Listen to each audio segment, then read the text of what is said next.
Good afternoon, welcome to the Irremoor Community Centre. My name's Belinda and today we're going to be baking some Choc Peppermint brownies. With the added benefit of having some vegetables in there too.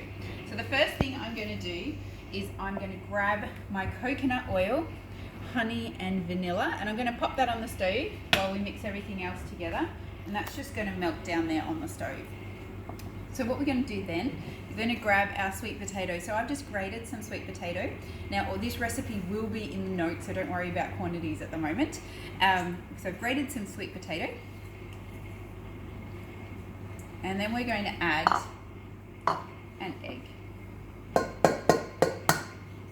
I always like to do my eggs in a different bowl just in case there's something wrong with them.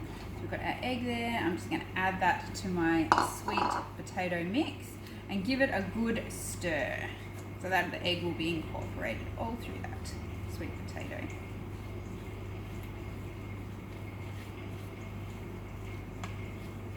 I'm just going to double check and have a quick check on my coconut mix here. And so when we melt our coconut oil and our honey mixture, the honey will become more runny and the coconut oil will melt nicely. So it's just starting to melt there now. I'll just give it a couple more minutes and it'll be melted. Then we're going to add to our mixture, we're going to add baking powder, bicarb soda and some cocoa. Got to get all that cocoa, need some good chocolate goodness. So mix that through.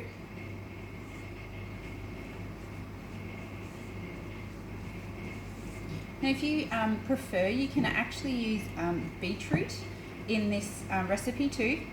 If you're going to use zucchini, another option, make sure you just squeeze out some of the juice from the zucchini before you put it in, because it is quite moist and the liquid will just make everything go a bit more runny. Okay, so there are lots of different options for vegetables there. If you have a look here, our coconut oil is just about melted. A couple of little bits to go.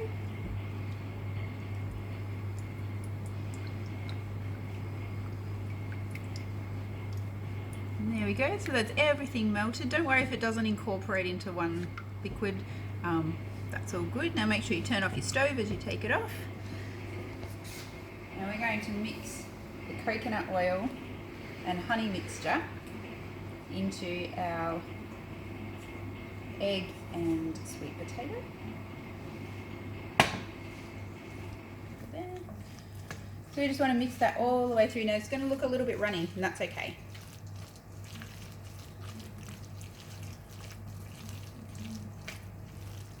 So the next step we're going to do, now this is if you want to add some peppermint flavour. So I'm going to use peppermint essential oil.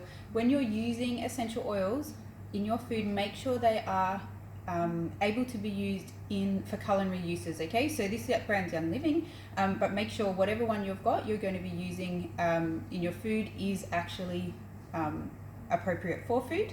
You can also use peppermint extract or essence as well. So I'm just going to add 1 drop to my mixture.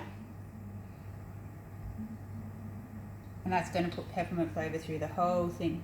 And the last ingredient we've got is our coconut flour. Now if you don't have coconut flour at home, so I'm using just 1 tablespoon of coconut flour. If you haven't got any coconut flour, you need to use 3 tablespoons of plain flour. So you do need a little bit extra. So coconut flour absorbs a lot of moisture, so you just need a couple extra tablespoons of plain flour. Okay, so we've got our mixture here. We're just going to pop it into our dish. So you can use a square tin or a loaf tin like I've got here. Now I'm going to make mine quite thin because I love a bit of a crispy brownie as well, so on the edges.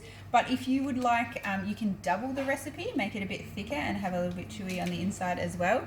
Or you can just use a smaller container there too. So there we go, we're going to pop that in the oven for about 20-25 minutes. just basically to your liking, and then let it cool for 5 minutes, chop it up and enjoy.